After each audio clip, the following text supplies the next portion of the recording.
I fi, gwir nerth dewis Ec-21 Gogledd Cymru fel rhaglen ydy'r brwdfrydedd sydd yma i ddysgu myfyrwyr meddygol.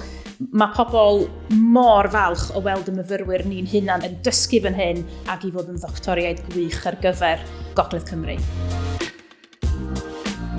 Da ni'n gallu dysgu chi sut i basio aroliadau, da ni'n gallu dysgu chi am y cwricwlwm, ond hefyd, be da ni'n gallu dysgu chi fan hyn am bod y niferoedd yn llai ydy gweld wrth treulio lot amser enwedig yn blwyddyn 3 efo'r meddyg teulu, be mae o fel i fod yn ddoctor a dysgu gan rywun sydd yn y swydd yn barod.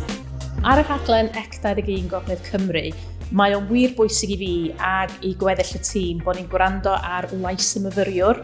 Da ni'n edrych ar ôl y myfyrwyr fel unigolion a hefyd da ni isio chi wneud gwahaniaeth o fewn y cwrs a'r ffordd da ni'n dysgu chi.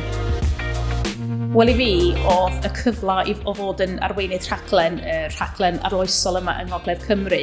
Oedd o fatha gwireddu breuddwyd, i fod yn onest. Dwi jyst mor ddiolchgar o cael y cyfle yma i arwain y rhaglen a hefyd y cyfle i hyfforddi myfyrwyr meddygol yng Ngogledd Cymru.